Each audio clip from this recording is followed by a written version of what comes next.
আল্লাহ নবী সাল্লাল্লাহু আলাইহি ওয়াসাল্লাম ডাক দিয়া বলে, চাচা সরাইতে দেন। পাদ্রী যখন আবেদন করলো, আল্লাহ নবী সাল্লাল্লাহু আলাইহি ওয়াসাল্লাম পয়গম্বর সুন্দর করে পিঠের কাপড়টা উঠায় দেয়। পাদ্রী তাকায় দেখে মুহাম্মদের দুই কাঁধের মাঝখানে বরাবর মোহর নবুয়তের সিল মোহর লাগানো।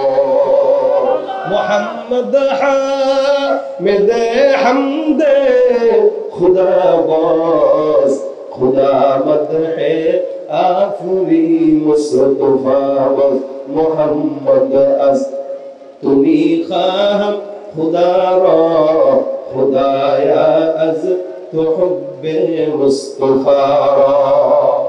কত সম্মান আল্লাহ পাক আমার রাসূলকে দান করেছে। আবু তালেব পাদ্রী দুজন মিলে তাকায় দেখে মাঝখান দিয়ে মোহরে নবুয়তের সিল লাগানো আছে। এবার পাদ্রী ডাক দিয়ে বলতেছে, আবু তালেব আপনি জানেন আমি কিভাবে মুহাম্মদকে বুঝলাম? দেখেন আলামত মিলিয়েছিল এতক্ষণ পাদ্রী। এবার আবু তালেব ডাক দিয়ে বলতেছে, এই তুমি কিভাবে বুঝলা এই বাচ্চা যে একজন দামি বাচ্চা, কিভাবে বুঝলা? পাদ্রী ডাক দিয়ে বলতেছে, আমি বুঝলাম কিভাবে, বিশাল বড় একজন কাফেলা। আমি যে সময়টা এখন চলতেছে এই সময়টা আখিরি নবী পয়গম্বর মুহাম্মদুর রাসূলুল্লাহ সাল্লাল্লাহু আলাইহি ওয়াসাল্লামের আগমনের সময়, যার কারণে প্রতিনিয়ত আমি এখান দিয়ে তাকায় থাকতাম এই জায়গায় একটা কাফেলা যাবে, বণিক দল, যে বণিক দলের মধ্যে বাচ্চা মুহাম্মদও থাকবে। আমি আলামত কিভাবে বুঝলাম? আপনাদের বিশাল বড় দলটা যখন এখান দিয়ে যান, আমি আসমানের দিকে তাকায় দেখি আপনাদের বিশাল বড় দলটা একজন একজন করে সামনে আগাইতেছেন, সবার মাথার মধ্যে রোদ আছে। আমি তাকায় দেখলাম হঠাৎ করে আসমান থেকে একটা কালো মেঘ, যে মেঘটা এই বাচ্চা মুহাম্মদের মাথায় যেখানেই যায় সেখানেই ছায়া দিতে দিতে তার পিছনে পিছনে যায়। আমি এটা দেখে বুঝে গেছি যে মেঘ একটা বাচ্চার গায়ে মাথার উপরে যদি ছায়া দিতে পারে, ওই বাচ্চা সাধারণ কোনো বাচ্চা না, সেটাই আখিরি জামানার নবী মুহাম্মদ রাসূলুল্লাহ। শুধু তাই নয়, আমি তাকায় দেখলাম দুপাশের গাছগুলো মুহাম্মদের দিকে ঝুঁকে ঝুঁকে কেমন যেন তাকে সালাম জানায়। এই মুসলমান নবীর উম্মত, আল্লাহ পাক রব্বুল আলামিন নবীকে নবী বানাবেন, তখন থেকে আমার পয়গম্বরের সমস্ত আলামত প্রচার পেয়েছে। যার কারণে আমার পয়গম্বর বলেন, আমি তো তখন থেকে নবী যখন আদম পয়গম্বর নবী হয় নাই। সুবহানাল্লাহ, এটা আমার নবীর বৈশিষ্ট্য। এই জন্য এই নবীকে আল্লাহ পাক আখলাকের দিক থেকে দামি বানিয়েছেন। ইন্নাকা লাআলা খুলুকিন আযীম বলেছেন। এই জমিনের ভিতরে আপনার নেতার চরিত্রের বেলায় আল্লাহ পাক কোরআনে আয়াত দেন নাই, আপনার নেতা, আমার নেতা, তোমার নেতা, বিশ্বনবী মুস্তাফা, এই স্লোগানটা আমরা দেই যদিও, কিন্তু রাজনৈতিক যখন সময় হয়, ভোটের সময় যখন হয়, আমাদের দুনিয়ার নেতা যেগুলো 24 ঘন্টা চুরির ধান্দায় থাকে, এদের ব্যাপারে আমরা স্লোগান দেখি, জানেন আমার নেতার চরিত্র ফুলের মতো পবিত্র। দেয় না? সকালে চুরি করে, বিকেলে চুরি করে, মানুষের জায়গা দখল করে, দুর্নীতি করে, ধান্দাবাজি করে, এরপরে আমার নেতার চরিত্র ফুলের মতো পবিত্র। আর নেতাও মনে করে আরে চরিত্র যদি ফুলের মতোই থাকে তো ভালো হওয়া দরকার, কিছু আরো বড় চুরি হই। এই কারণেই তো 100 কোটি টাকার জায়গায় 1000 কোটি মারে। ওই যে আপনি স্লোগান দিয়েছেন ফুলের মতো পবিত্র, ও তো হয়েছে ওরকম। এই জন্য স্লোগান হবে আমার নবীর আমার নেতার চরিত্র ফুলের মতো পবিত্র নয়, বরং বিশ্ব নবীর চরিত্র ফুলের চেয়েও পবিত্র। দুনিয়ার কোন নেতার পক্ষের কোন স্লোগান আর হবে। অনেক স্লোগান দিয়েছেন, স্লোগান দিতে দিতে দুনিয়ার মানুষ দেখে গেছে যাদের ব্যাপারে স্লোগান দিয়েছে এগুলো এক একটা চোর ডাকাতে রূপান্তরিত হয়েছে। বনপাড়া রাস্তার মোড়ে 2 টাকার পকেট মারকে পাইলে তো মাইরা ফাটাই ফেলান ডাক্তার, কিন্তু এই সমাজের পরতে পরতে কোটি কোটি টাকার চোররা ঘুরে বেড়ায়, এদেরকে দেখলে 100 বার সালাম দেওয়ার মতো অভ্যাস আমাদের হয়ে গেছে।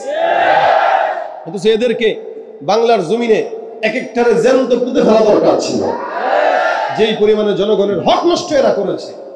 কিন্তু এদেরকে দেখলে সালাম দেয়। আবারও সামনে হয়তো এরা আসতে পারে আবার, কারণ ইসলামী আইন ছাড়া, শরীয়তের আইন ছাড়া, ইসলামী রাষ্ট্র ছাড়া যারাই আসবে কোনোদিন দেশ শান্তির মুখ দেখবে বলে আশা করা যায় না। চোররাই আসবে। এই কারণে এখন থেকেই চেষ্টা করেন এই দেশটাকে রাসূল সাল্লাল্লাহু আলাইহি ওয়াসাল্লামের আখলাক অনুযায়ী সাজাইতে পারি, এরকম একটা দেশ যেন আল্লাহ আমাদেরকে দান করে। জোরে বলেন আমিন। সেটা হলো কি? উত্তম চরিত্রের আখলাক।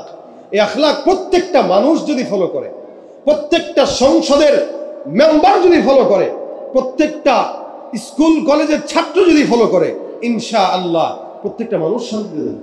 এই জন্য নবী বলেন যারা মানবে এরা কে? আলমার উমান আহাব্বা। মহব্বত ওই নেতার সঙ্গে রাখবেন যেই নেতা দাড়ি পছন্দ করে। মহব্বত ওই নেতার সঙ্গে রাখবেন যেই নেতা সুন্নত মানে। মহব্বত ওই নেতার সঙ্গে রাখবেন যেই নেতা কোরআনের মাহফিলের সভাপতি হতে পছন্দ করে। আর যেই নেতা কোরআনের মাহফিলের সভাপতি হওয়ার পরে আবার বাধা দেয়, ওইটা আই ওয়াশ করার জন্য সভাপতি হয়, নিজের দলের বিরুদ্ধে গেলে বাধা দেয়।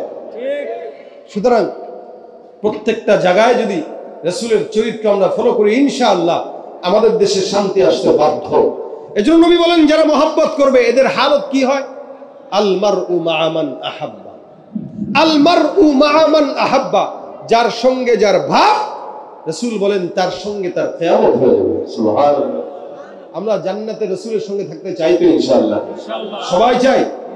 মহব্বত যদি রাখেন, আজকে বৃষ্টির ভিতরে আপনারা শুনতেছেন বসে বসে, একটা ছোট্ট আলামত বলে আমি শেষের দিকে যাব। দেখেন আলামতটা কি? আমরা প্রত্যেকেই চাই রাসূলকে ভালোবাসতে, রাসূলের সাথে জান্নাতে যেতে। চান কি না? আমি তো চাই, আপনারা চান না? আমাদের সকলের মনের চাওয়া এটা। কিন্তু রাসূলের সাথে জান্নাতে যাওয়ার ছোট্ট একটা আমল আছে, যে আমলটা যদি আমি করি আপনারা করেন, নবীর সঙ্গে জান্নাতে থাকা একদম সহজ। এমনকি রাসূলকে স্বপ্নে প্রতিনিয়ত দেখাও সম্ভব হয়ে যাবে। রাসূলকে স্বপ্নে আমরা দেখি নাই, কিন্তু দেখার স্বাদ আছে তো। যেই চক্ষু রাসূলকে স্বপ্ন দেখবে সেই শরীর জাহান্নামে যাবে না, জান্নাতে যাবে। কি সেটা? এই দেখেন ইমাম আসিম কুফি রাহমাতুল্লাহ আলাইহি নাহু শরীফের একজন বড় ইমাম ছিলেন। উনি যখন কথা বলতেন ওনার মুখ থেকে মেশক আম্বরের গন্ধ বের হতো, সুগন্ধি আসতো। উনি কথা বলতেন মেশক আম্বরের সুগন্ধি আসতো। তো একদিন এক খাদেম উনাকে সাহস করে প্রশ্ন করে ফেলছে যে হযরত আপনার জবান দিয়ে এত মধুর ঘ্রাণ কেন আসে? ইমাম আসিম কুফি রাহমাতুল্লাহ আলাইহি বলতেছে, আরে বিপদে ফেলাই দিলি প্রশ্ন করে, কেউ তো প্রশ্ন করে নাই কোনোদিন। আমার মুখ থেকে কেন মেশক আম্বরের মতো ঘ্রাণ আসে? এটার একটা কারণ আছে। বলে কি কারণ? আমি একদিন ঘুমাইলাম, ঘুমের ভিতরে স্বপ্ন দেখলাম রাসূল করিম সাল্লাল্লাহু আলাইহি ওয়াসাল্লাম আসছেন, আমার কপালে, আমার ঠোঁটে, আমার গালে, আমার চোখে রাসূল চুমা খাইছেন। সুবহানাল্লাহ। সেদিনের পর থেকে আমি রাসূল সাল্লাল্লাহু আলাইহি ওয়াসাল্লামকে স্বপ্নে জিজ্ঞাসা করলাম, রাসূল আমি এত নালায়েক নাখান্দা নাচিস বান্দা, আপনি আমাকে এত মহব্বত করলেন কেন? নবী ডাক দিয়া বলতেছেন, আসিম তুই তোর জবান দিয়া 24টা ঘন্টা আমি রাসূলের দুরূদ পড়স, এই কারণে আমি তোর গালে চুমা খাইছি। সুবহানাল্লাহ। আল্লাহ রাসূল সাল্লাল্লাহু আলাইহি ওয়াসাল্লাম চুমা খাইছেন আমার গালে।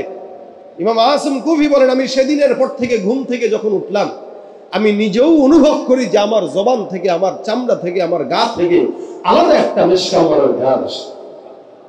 এটা রাসূলের দুরূদের বরকত। এজন্য রাসূল করিম সাল্লাল্লাহু আলাইহি ওয়াসাল্লাম বলেন কেউ যদি দুরূদ পড়ে, মান সাল্লা আলাইয়া সালাতান ওয়াহিদা সাল্লাল্লাহু আলাইহি আশারা, কেউ যদি রাসূলের উপরে দুরূদ পড়ে একবার পড়বে তো 10 বার রহমত নাযিল হয়ে যাবে। বলেন সাল্লাল্লাহু আলাইহি ওয়াসাল্লাম। এই যে পড়ছেন একবার, 10টা রহমত হয়ে গেছে, 10টা গুনাহ মাফ হয়ে গেছে, 10 বার সম্মান বুলন্দ হয়ে গেছে। সুবহানাল্লাহ। ছোট্ট দুরূদ, যদিও ছোট্ট, সাল্লাল্লাহু আলাইহি ওয়াসাল্লাম যদিও ছোট্ট, ফজিলত অনেক অনেক অনেক বেশি ফজিলত। নবী বলেন আউলান নাস বি ইয়াউমাল কিয়ামাহ আকসারুহুম আলাইয়া সালাত। আপনাদের এলাকায় যদি কোনো ভালো একজন সম্মানিত মানুষ থাকে, আপনি যদি তার এলাকায় থাকেন আপনি বলবেন জানেন উনি আমার এলাকা। আর যে লোক তার একটু কাছে থাকে, আরে ভাই আমার 2 বাসা পরে তার বাসা, এর সম্মান আর একটু বেশি। আর যে লোক তার পাশের বাড়িতে থাকে, আরে ভাই আমার লগের বাড়িতে থাকে সে। আর যে লোক তার পাশের দরজার ফ্ল্যাটে থাকে, আরে ভাই কি কয় না কয়, চিনি মানে এই যে আমার দরজা, এই যে তার দরজা। আর যে লোক আপন ভাই সে কি বলে, আমার পেটের ভাই, আমার আপন মায়ের পেটের ভাই। তা যে যত বেশি নিকটে সম্মান তার বেশি না কম? বেশি। নবী বলেন আউলান নাস বি ইয়াউমাল কিয়ামাহ, আমার কাছে থাকবে, আমার পাশের ঘরে থাকবে, পাশের ঘরে কে? যে বেশি বেশি আমার উপরে দুরূদ পড়বে, জান্নাতে আমার পাশের ঘরে আল্লাহ পাক তাকে বসায় দিবেন। যে রাসূলের উপর বেশি বেশি দুরূদ করবে, রাসূল বলেন আমার পাশের ঘরে জান্নাতে সে থাকবে। আজকে সমাজে রাসূলকে তো মহব্বত করি না, ভারতে আমার রাসূলের বিরুদ্ধে কটূক্তি করতেছে একের পর এক, আর আমরা ঘরের ভিতরে আঙ্গুল চোখে খাচ্ছি। আমরা মনে রাখবেন, রাসূলের অপমানের যদি আপনার দিলের ভিতরে আঘাত না লাগে, আপনি মুসলমান তো দূরের কথা, আপনি ইমানদার তো দূরের কথা, আপনি ওই সমস্ত বেঈমানদের দোসর হিসেবে চিহ্নিত হয়ে যাবেন। এই জন্য বলি, ফ্রান্স যখন আমার রাসূলের কটূক্তি করেছিল, বাংলার আপামর জনতা, তৌহিদি আলেম সমাজ, কৃষক মজুর, স্কুল কলেজের ছাত্র সবাই মিলে আন্দোলন করে তাদের ব্যবসা লাল বাতি জ্বালিয়ে দিয়েছিলাম। আমরা সেই জাতি যারা 40 মিনিটের মাথায় 1 টন স্বৈরাচারী 16 বছরের সরকারকে বিদায় করতে পেরেছি। আমরা সেই জাতি যারা স্বাধীনতাকে দ্বিতীয়বার এনেছি। আমরা সেই জাতি, এখনো ভুলে গেলে চলবে না। ভারতের যে কোনো প্রান্তে হোক, ভারত কেন, আমেরিকা কেন, বিশ্বের যে কোনো প্রান্তে আমার রাসূলকে নিয়ে এক বিন্দু পরিমাণ কটূক্তি যদি কেউ করার দুঃসাহস দেখায়, একজন নয়, কোটি কোটি 18 কোটি মুসলমান একসঙ্গে রাসূলের জন্য শাহাদাত হতে রাজি হয়ে যাব, রক্ত দিতে, জীবন দিতে রাজি হয়ে যাব। ঠিক কি না?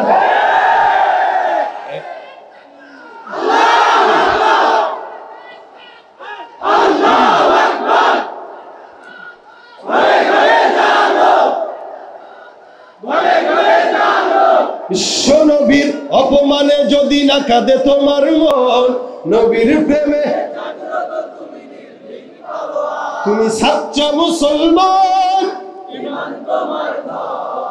নবীর প্রেমে জাগ্রত তুমি নির্ভীক পালোয়ান, তুমি সাচ্চা মুসলমান, ঈমান তোমার ধন, নবীর প্রেমে জাগ্রত তুমি নির্ভীক পালোয়ান। লিল্লাহি তাকবীর। রাসূলের প্রেমে, রাসূলের জন্য, রাসূলের মহব্বতে নিজের থেকেও যদি রাসূলের প্রতি মহব্বত না থাকে, মুমিন হতে পারবে না। এই জন্য ভাইরা আমার, মহব্বত করতে গেলে, রাসূলের পাশে জান্নাতে থাকতে গেলে আমল কয়টা? একটা, রাসূলের উপরে বেশি বেশি দুরূদ পড়েন, অটোমেটিক মহব্বত তৈরি হয়ে যাবে। নবী করিম সাল্লাল্লাহু আলাইহি সাল্লামের নামের মহব্বতের দুরূদ এত ফজিলতপূর্ণ, যত বিপদ আপদ হোক, যত মুসিবত হোক, আপনার মুসিবত যদি পাহাড় সমানো হয়, আপনি ইখলাসের সাথে দিলে ইয়াকিন রেখে দুরূদ পড়ার আমল শুরু করে দেন, ইনশাআল্লাহ বিপদ দূর হয়ে যাবে। বিশ্বাস যদি না হয়, আজকে থেকে শুরু করেন। কালকে কোনো বিপদে পড়ছেন, দুরূদ পড়েন, দেখবেন বিপদ দূর হয়ে গেছে। ক্ষেত খামারে ফসল নাই, দুরূদ পড়েন, ফসল হয়ে যাবে। বিবাহ হয় না, দুরূদ পড়েন, বিবাহের ফয়সালা হয়ে যাবে। ব্যবসায় বরকত নাই, দুরূদ পড়েন, বরকত হয়। একবার রাসূলের কাছে আপনার নাম যাবে, বলে অমুক এলাকার অমুক বাবার সন্তান, অমুক নাম, আপনার উপরে একবার দুরূদ পড়ছে। আচ্ছা বলেন, এই এলাকার কোনো মানুষ যদি আমার সঙ্গে প্রতিদিন যোগাযোগ রাখে, চিনবো কি চিনবো না? চিনবো। যত বেশি রাখবে তত বেশি চিনবো। ঠিক তেমনই ভাবে আপনি প্রতিনিয়ত সকাল সন্ধ্যা যদি 100 বার করে দুরূদ শরীফ আদায় করেন, আর ইন্তেকালের পরে রাসূল যখন আপনাকে দেখবে, সাথে সাথে চিনবে। কেন? ওই যে প্রত্যেক সপ্তাহে আপনি 700 বার তাকে স্মরণ করতেন, রাসূল বলবে এরে আমি ভুলবো কি করে? সে সপ্তাহে 7 দিন আমাকে কল দিত, আমার তো তার কণ্ঠ, তার নাম, তার বাপের নাম সব জানা আছে। আল্লাহ, এটা আমার সাথে, এরা আমার পাশের ঘরে জান্নাত দিয়ে দাও। জান্নাতের জায়গা তো আর ছোট্ট না যে 10 জন দিলেই পূর্ণ হয়ে যাবে, কোটি কোটি মানুষ গেলেও ফুরাবে না। সুতরাং দুরূদ শরীফের আমল জবানে উঠায় না, প্রতিনিয়ত দুরূদ পড়েন, প্রতিনিয়ত। যখন সময় হয়, হাতের কাজ আছে, পায়ের কাজ আছে, জবানের কোনো কাজ নেই, জবানের কাজ থাকবে একটাই, সাল্লাল্লাহু। হ্যাঁ, লম্বা দুরূদ পড়তে যদি পারেন, দুরূদ শরীফ পড়বেন যেটা নামাজে আমরা পড়ি, আল্লাহুম্মা সাল্লি আলা মুহাম্মাদ ওয়া আলা আলি মুহাম্মাদ কামা সাল্লাইতা আলা ইব্রাহিম ওয়া আলা আলি ইব্রাহিম ইন্নাকা হামিদুম মাজিদ। আল্লাহুম্মা বারিক আলা মুহাম্মাদ ওয়া আলা আলি মুহাম্মাদ কামা বারাকতা আলা ইব্রাহিম ওয়া আলা আলি ইব্রাহিম ইন্নাকা হামিদুম মাজিদ। এটা যদি পড়তে পারেন তো আলহামদুলিল্লাহ। যদি সময় এতটুকু না হয়, সবর যদি না কুলায়, ছোট্ট দুরূদ সাল্লাল্লাহু আলাইহি ওয়াসাল্লাম, ইনশাআল্লাহ আমি বিশ্বাস করি দুরূদের আমল বাড়ায় দিবেন, দাড়ি জবানে উঠে যাবে ইনশাআল্লাহ। আচ্ছা, জান্নাতে যেতে চান সবাই বলছেন ঠিকই, কিন্তু দাড়ি যদি না থাকে, রাসূল কিভাবে চিনবে আপনাকে? কারণ হিন্দুরও দাড়ি নাই, আপনারও দাড়ি নেই। মরার পরে যে আল্লাহর যদি জিজ্ঞেস করে ফেরেশতারা, আল্লাহ এটা কে, চিনতেছি না, আল্লাহ কব কার মতো দেখায়? বুশের মতো দেখায়, হ্যাঁ, ডোনাল্ড ট্রাম্পের মতো দেখায়, পুতিনের মতো দেখায়, যার সাথে মিল আছে তার সাথে দে। আর যদি দাড়ি থাকে সুন্দর, ঈমান আমল একটু কম থাকলেও আল্লাহ পাক বলবেন রাসূলের সঙ্গে যেহেতু মিল আছে, যা রাসূলের সাথে জান্নাত দিয়ে দেয়। অনেক সময় পোশাকের কারণেও অনেক জায়গায় মাফ পাওয়া যায়। এলাকার একজন চোর, যে চোরের পোশাকে আসে, ও যদি চুরি করে ধরা খায়, মাইরটা একটু বেশি খায়। আর যে দাড়ি আর টুপি রেখে পাগড়ি পরে যদি চুরি করে, অন্তত পাগড়ির সম্মানেও মাইরটা কম খাবে। কারণ মানুষ মনে করবে কি, সে আদতে চোর না, অভাবে করে চোর হয়েছে। ঘুষি দেওয়ার আগে পাগড়ি পরা একটা মানুষকে কেমনে ঘুষি দিবি, পাগড়িটা খোল বা জুব্বাটা খোল, তারপরে মার দিয়ে দুটা। হ্যাঁ, এটা কেন? পোশাকের কারণে। তেরে মাহবুব কি আরব শবাহত লেকে আয়া হো, हकीकत उसके तू कर दे, मैं तो सूरत लेके आया हो, न अज़मत लेके आया हो, न शौकत लेके आया हो, मोहब्बत लेके आया हो, मोहब्बत लेके आया हो। আল্লাহর কাছে এতটুকু বলতে পারবো, আল্লাহ তোমার কোনো আমলদার কোনো কিছু নিয়ে আসতে পারি নাই আমলের, কিন্তু তোমার হাবিবের সুরত নিয়ে আসছি, মোহাব্বত নিয়ে আসছি। আল্লাহ বলবে যেটা নিয়ে আসছোস এটাই তো আসল, দে, এটা দিয়ে জান্নাত দিয়ে দিলাম।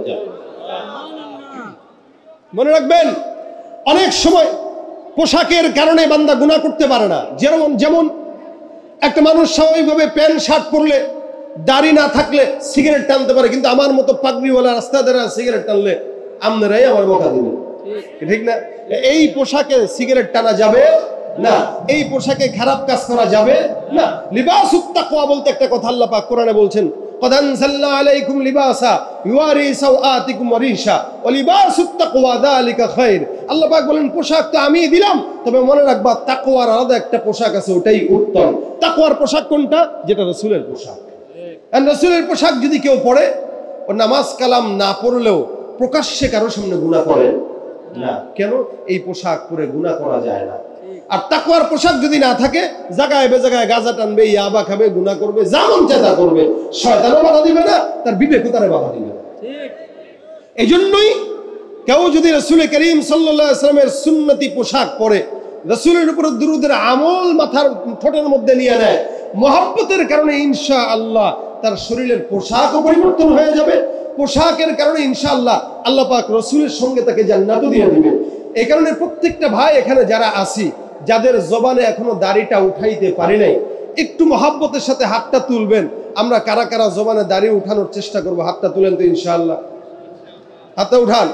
যাদের দাড়ি নাই মুখে, সবাই চেষ্টা করবেন দাড়ি উঠান। যাদের দাড়ি নাই, যার দাড়ি আছে, যার দাড়ি আছে সে তো রাখছেনি, হ্যাঁ হাত তুলেন। যার দাড়ি নাই হাত তুলেন। তুলছেন? রাখবেন ইনশাআল্লাহ, রাখবেন ইনশাআল্লাহ। আল্লাহ পাক মানার তৌফিক দান করুন, বলেন আমিন। অনেক যুবকেরা আমাদের দেশে দাড়ি রাখে না, কেন জানেন? সুন্দর মেয়ে বিয়ে করতে পারবে না, এই কারণে। আছে না? হ্যাঁ, মনে রাখবেন, যেই মেয়ে দাড়ি পছন্দ করে না, যেই মেয়ে দাড়ি পছন্দ করে না, ওই মেয়ের বিয়ে করা দরকার নাই। বাংলাদেশে মেয়ের অভাব আছে? তিনটা বিয়ে করলেও মেয়ে কমবে না। বিয়ে একটা করছেন কারা কারা? হাত তুলেন। আমি নিজেও একটা করছি, উপায় নাই, আমাদের দেশে দুইটা করলে। হাত নামান। কারা কারা বিবাহিত তারা হাত তুলেন। বিবাহিত শুধু বিবাহিতরা নারায়ে তাকবীর। শুধু বিবাহিতরা তাকবীর দিবেন, নারায়ে তাকবীর। এবার জওয়ানরা হাত তুলো, কারা বিয়ে করে নাই। সুবহানাল্লাহ। দেখছেন অবস্থা, সব গরিবের দল, ফকিরের দল। এদের ঘরে বউ নাই, এরা ফকির। এরা একটা আওয়াজ দেখ, লিল্লাহে তাকবীর। সুবহানাল্লাহ। আওয়াজে বলে বিয়ে করতে চায়। আল্লাহ দুইটা করে বউ দেখ। দেখছেন, আমিনও জোরে কয়। মনের ইচ্ছা আছে কিন্তু পারে না। বাংলাদেশে এত পরিমাণে মেয়ে, যদি কেউ তিনটা করেও বিয়ে করে, মেয়ে শেষ হবে না। সুতরাং যুবকরা ঘোষণা করবেন, যেই মেয়ে দাড়ি পছন্দ করে না, সুন্নত পছন্দ করে না, মেয়ে বিয়ে করব না। কারণ সুন্নত পছন্দ করে না যেই মেয়ে, ওই মেয়ে আনলে শান্তি আশা করা বোকামি। আবার মা বোনরাও তাদের জায়গায় বলবে, যেই ছেলে দাড়ি রাখে না, নামাজ পড়ে না, ওইটারও বিয়ে করা দরকার নেই। এই সমস্ত ছেলে বিয়ে করার চেয়ে না করাই ভালো। আমাদের দেশে তো এখন মেয়েরা আসলে বিয়ে বসে না, মেয়েরা বিয়ে করে। মেয়েরা এখন বিয়ে করে, যার কারণে এখন মেয়েরা স্বামীদেরকে চালায়, আবার মেয়েরাই ডিভোর্স দেয়। আল্লাহ পাক যেন ছেলেদেরকে বিয়ে করার তৌফিক দেয়, আর মেয়েদেরকে বিয়ে বসার তৌফিক দেয়। মেয়েরা বিয়ে করলে খুব ঝামেলা। বিয়ে করা মানে আপনি বউ হয়ে যাবেন আর সে স্বামী হয়ে যাবে, কি ঠিক হচ্ছে না? যাক, কথা ওইটা না। প্রত্যেকটা যুবক সুন্নাত অনুযায়ী আমল করবো তো ইনশাআল্লাহ। আজকে থেকে নিয়ত করেন দুরূদ শরীফের আমলটা আমরা সবাই করব। 5 ওয়াক্ত নামাজের পর অন্তত 10 বার করে যদি পড়েন, দিনে কতবার? হ্যাঁ, 50 বার। 50 বার করলে এনাফ, আর কিছু লাগে? 50 বার করে প্রতিদিন পড়বেন ইনশাআল্লাহ। রাসূলের দুরূদের বরকতে আপনার গায়েও সুন্নাত চলে আসবে, রাসূলের প্রতি মহব্বত আপনার তৈরি হয়ে যাবে ইনশাআল্লাহ। আমরা তো এখন 24টা ঘন্টা যখনই সময় হয় ফেসবুক মোবারকে সময় কাটে। আমাদের কাজই এইটা, একটু সময় পাইলে মোবাইলে ঢুকে যাচ্ছি, একটু সময় পাইলে ইউটিউবে ঢুকে যাচ্ছি, একটু সময় পাইলে ফেসবুকে ঢুকে যাচ্ছি। আর ফেসবুকেতে মাশাআল্লাহ দিলে যত প্রকার গালাগালি শত্রুতা সব এখন ফেসবুকে চলে। সরাসরি দেখলে সালাম, ফেসবুকে দেওয়া গালি আছে না নাই? যত প্রকার শত্রুতা সব বন্ধু সাইজা করে, অন্যের ভালো দেখা শুধু হিংসায় জ্বলা মরে। পড়ালেখা কর্মকাণ্ড সবকিছু বাদ দিয়া পিচ্ছি পোলায় চালায় ফেসবুক গভীর মন দিয়া। দুই বন্ধুর মাঝে যদি ঝগড়া বিবাদ হয়, আর সরাসরি না কইয়া সব ফেসবুকেতেই কয়। ফেসবুক এখন সংসদ আর হাইকোর্ট হইয়া গেছে, আর বকলম সব বলদ গুলাই বিচারপতি হয়েছে। যখন তখন মন গড়ারে করে ঘোষণা, আমগো দেশে ফেসবুক আছে, আমগো দেশে ফেসবুক আছে। ডিজিটালে বাংলাদেশে কত কিছু দেখার আছে, দেখতে গেলে শেষ হবে না। অল্প দেখো ভাই, পোলা মাইয়া জোয়ান বুড়া একই রোগে খাইছে ধরা, আধুনিকতার হাওয়া গায়ে লাগছে তাই। যে যাই কিছু বলুক না কেন গায়ে লাগে না, আমরা কিন্তু চালাক জাতি, মোটে ভয় পাই না। আমগো দেশে ফেসবুক আছে, আমগো দেশে ফেসবুক আছে, আমরা বলদ না। লাইক কমেন্টের শেয়ারের দামটা অনেক বেশি, যে যত লাইক পায় সে হয় তত সেলিব্রিটি। আবার লাইক কমেন্টের ভিক্ষার ঝুলি নিয়া মাসের ছবি দিয়াও কইব আমি লেখেন মিয়া। জোকার মিয়া ফলোয়ারের সুযোগ কইরা দিছে, তাই ফ্রেন্ড লিস্টে না ঝুইলা থেকে চুপচাপ থাকবা বসে। কালা মাইয়া ধলা হইয়া প্রোফাইল দেয় ছবি, সেই ছবি দেখা যুবকরা সব হইতাছে ছবি। আসলে তুই ফেক আইডি সব মাইয়ার আইডি না, পোলায় পোলায় চলতেছে প্রেম নিজেও জানে না। চলে এটা দেখা করতে গেছে মাইয়া মনে করে, দেখে ট্রান্সজেন্ডার। কি জেন্ডার? বাংলাদেশে এলজিবিটি কিউ ঢোকানোর চক্রান্ত চলতেছে। ট্রান্সজেন্ডার সমকামিতার পায়তারা করতেছে একদল।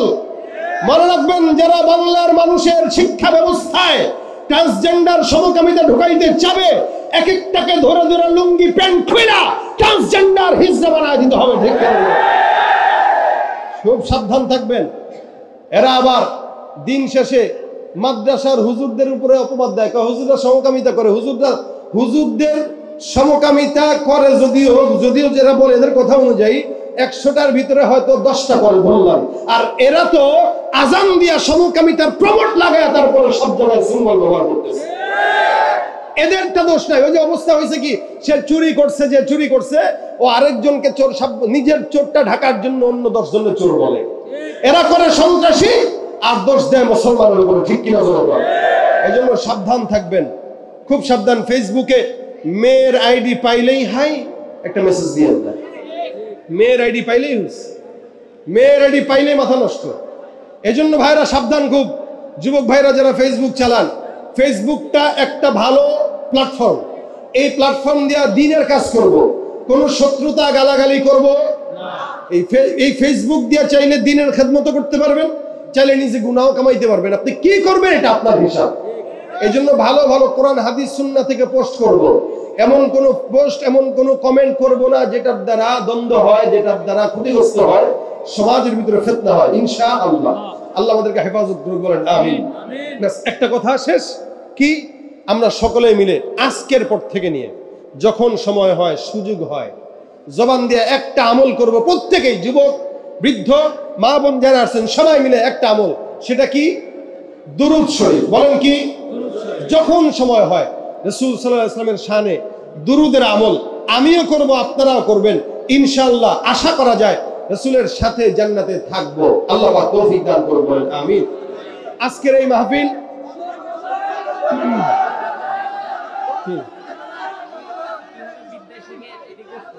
শোনেন, আজকের মাহফিলটা আলহামদুলিল্লাহ সার্থক। কি বলেন? কথা কয় না? যদিও একটু বৃষ্টির কারণে আমাদের মনোযোগ ভিন্ন দিকে গেছে, ইনশাআল্লাহ এরপরও বৃষ্টিটা আল্লাহর তরফ থেকে রহমত। যে গরমের ভাব ছিল, গরমের ভাবটা তো কেটে গেছে। আর বৃষ্টির ভিতরে আলহামদুলিল্লাহ কমিটি এত সুন্দর ব্যবস্থাপনা করছেন, আপনারা ওনাদের জন্য দোয়া করবেন। প্রতি বছর যেন এর চাইতেও চমৎকার আয়োজন করতে পারে। আল্লাহ প্রত্যেকটা যুবককে দিনের খাদেম বানাক। এই যাদেরকে দেখতেছি এদেরকে জবানে দাঁড়িয়ে উঠানোর তৌফিক দান করুন। 5 ওয়াক্ত নামাজি বানায় দেখ। জোরে বলেন আমিন।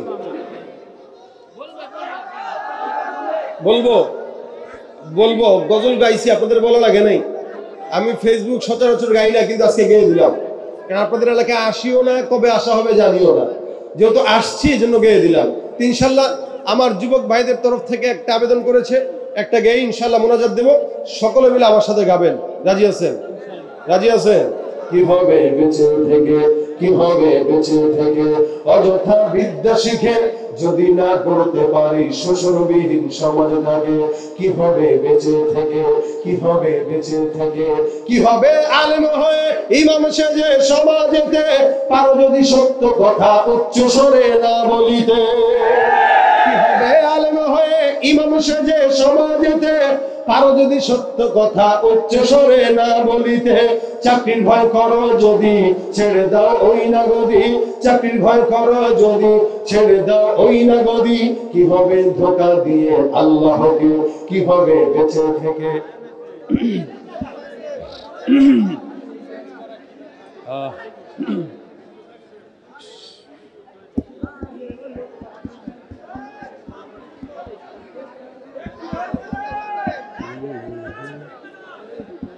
আর কেউ তো কথা বলবে না, কেউ তো কোনো কথাবার্তা বলবে না।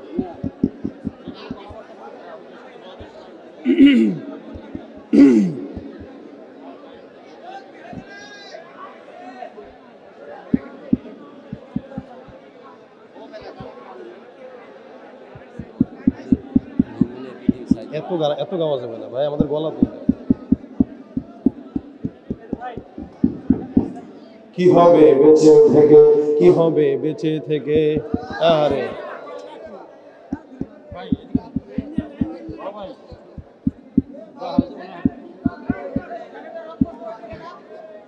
আরে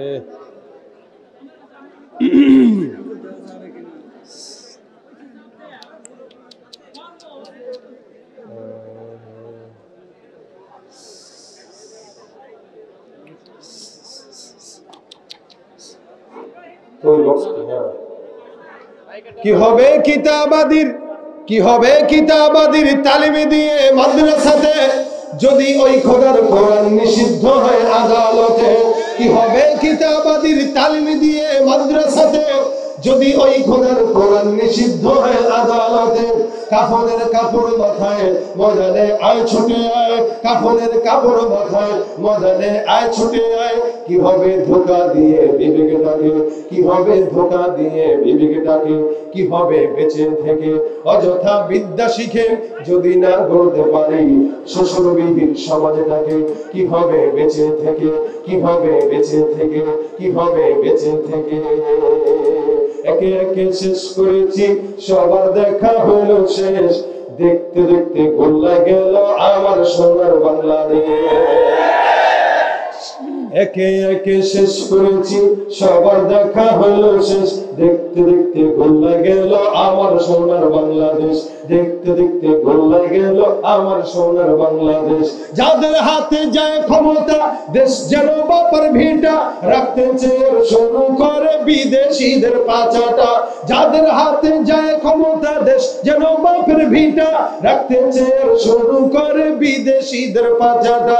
বিদেশিদের কথা মতো চালায় তারা নিজের দেশ, বিদেশিদের কথা মতো চালায় তারা নিজের দেশ। দেখতে দেখতে গোল্লা গেল আমার সোনার বাংলাদেশ। কেউ দিল না সবাই নিল, আমরা যে কলুর বল, সারা বছর না খবর নির্বাচনে খবর। কেউ দিল না সবাই নিল, আমরা যে কলুর বল, সারা বছর না খবর নির্বাচনে খবর। নির্বাচনের আগে নেতা ধরে কত রকম বেশ, দেখতে দেখতে গোল্লাই গেল আমার সোনার বাংলাদেশ। একে একে শেষ করেছি, সবার দেখা হইল শেষ, দেখতে দেখতে গোল্লাই গেল আমার সোনার বাংলাদেশ। আল্লাহ পাক সোনার বাংলাদেশ হিসেবে কবুল করুন। ইসলামী শরিয়া মোতাবেক দেশ পরিচালিত করার তৌফিক দান করুন। সকলে দুরূদ শরীফ পড়ুন। আল্লাহুম্মা সাল্লি আলা সাইয়্যিদিনা ওয়া নাবিয়্যিনা ওয়া শাফিঈনা ওয়া হাবিবিনা ওয়া মাওলানা মুহাম্মদ সাল্লাল্লাহু আলাইহি ওয়া আলা আলিহি ওয়া আসহাবিহি ওয়া বারাক ওয়া সাল্লাম। আস্তাগফিরুল্লাহ রাব্বি মিন কুল্লি যামবি ওয়া আতুবু ইলাইহি, লা হাওলা ওয়া লা কুওয়াতা ইল্লা বিল্লাহিল আলিয়্যিল আযীম। এই প্রত্যেকটা যুবক যারা, প্রত্যেকটা যুবকদের জন্য আমরা দোয়া করি, আল্লাহ পাক এই যুবকদেরকে যেন কবুল করে। সকলের জন্য দোয়া করব। প্রত্যেক বছর এই মাহফিলটা যারা করে, কষ্ট করে, মুজাহাদা করে, আল্লাহ পাক এই প্রত্যেকটা যুবকদেরকে এই মাহফিলটা সুন্দরভাবে পরিচালিত করার তৌফিক দান করুন। হ্যাঁ, আল্লাহুম্মা আনতাস সালাম ওয়া মিনকাস সালাম। রব্বানা যালামনা আনফুসানা ওয়া ইন লাম তাগফির লানা ওয়া তারহামনা লানাকুনান্না মিনাল খাসিরিন। রব্বানা হাব লানা মিন আজওয়াজিনা ওয়া যুররিয়্যাতিনা কুররাতা আ'ইউন ওয়াজআলনা লিল মুত্তাকিনা ইমামা। আয় রব্বুল আলামিন, মাগরিব থেকে পর্যন্ত গুনাহগার বান্দারা গুনাহের বোঝা মাথায় নিয়ে আল্লাহ তোমার দরবারে হাত তুলছি, মেহেরবানি করে আমাদের গুনাহ খাতা মাফ করে দাও। আয় আল্লাহ, আমাদের সমস্ত সওয়াবগুলো মদিনার রওজায় পৌঁছায় দাও। আয় আল্লাহ, আলোচনা যদি ভুল ত্রুটি থাকে আল্লাহ ক্ষমা করে দাও, সওয়াবগুলো মদিনার রওজায় পৌঁছায় দাও। আয় আল্লাহ, মেহেরবানি করে আমাদেরকে আমল করার তৌফিক দাও। আয় আল্লাহ, যে যুবকরা কষ্ট করে আয়োজন করেছে প্রত্যেকটা যুবককে দিনদার বানায় দাও। আল্লাহ, প্রত্যেকটা যুবককে তুমি দিনদার বানায় দাও। আল্লাহ রাসূলের সুন্নাহ মোতাবেক চলার তৌফিক দান করে দাও। যারা দান সদকা করেছে, সহযোগিতা করেছে, সকলকে আল্লাহ মাফ করে দাও। আল্লাহ এলাকার উপরে খাস রহমত নাযিল করো। আয় আল্লাহ, মেহেরবানি করে আমাদের